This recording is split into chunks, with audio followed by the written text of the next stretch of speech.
రాష్ట్రంలో ఉన్నటువంటి ఈ కుబేర్ వ్యవస్థను పూర్తిగా రద్దు చేయాల్సిందిగా గౌరవ ముఖ్యమంత్రి వర్యులు రేవంత్ రెడ్డి గారికి ఈరోజు ఒక లేఖ రాయడం జరిగింది.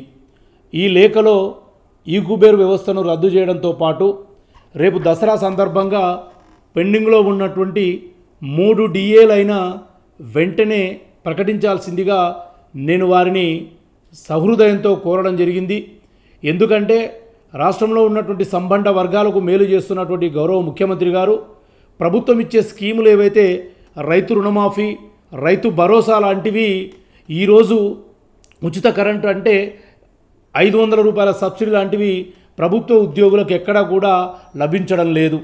మరి ప్రభుత్వ ఉద్యోగులకు ప్రభుత్వ స్కీములు వర్తించడం లేదు, కానీ ప్రభుత్వ ఉద్యోగ ఉపాధ్యాయ పెన్షనర్లకు రావాల్సిన న్యాయపరమైనటువంటి పెండింగ్లో ఉన్నటువంటి డిఏలు ఇవ్వడం మన ప్రభుత్వ ధర్మంగా భావించి వెంటనే డిఏలు ఇవ్వాల్సిందిగా నేను వారిని కోరడం జరిగింది.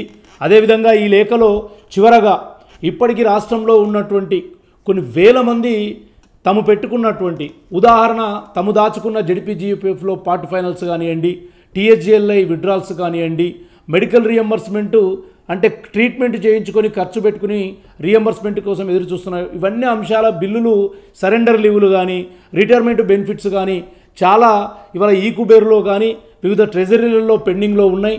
వాటన్నిటినీ సర్దాలంటే నాకున్నటువంటి అంచనా ప్రకారం సుమారు 600 పైచిలుకు కోట్లను తాత్కాలికంగా రాష్ట్ర ప్రభుత్వము ట్రెజరీలకు కనుక విడుదల చేస్తే చాలామంది ఈరోజు సంవత్సరాల తరబడి ఎదురు చూస్తున్నవన్నీ కూడా తీసుకోవడానికి అవకాశం ఉంటుంది.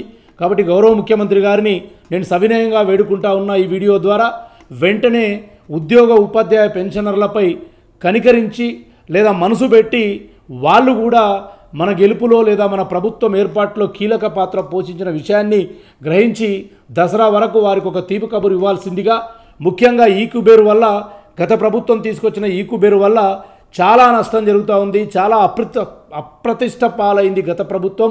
మనకు ఆ అప్రతిష్ట వద్దు.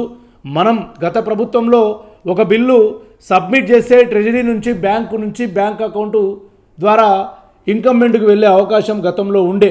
మరి ఈ కుబేర్ వచ్చిన తర్వాత అది రద్దయింది. మళ్ళీ పాత సిస్టాన్ని తీసుకురావాల్సిందిగా నేను ముఖ్యమంత్రి గారిని ఈ లేఖ ద్వారా వేడుకుంటున్నాను. Thank you.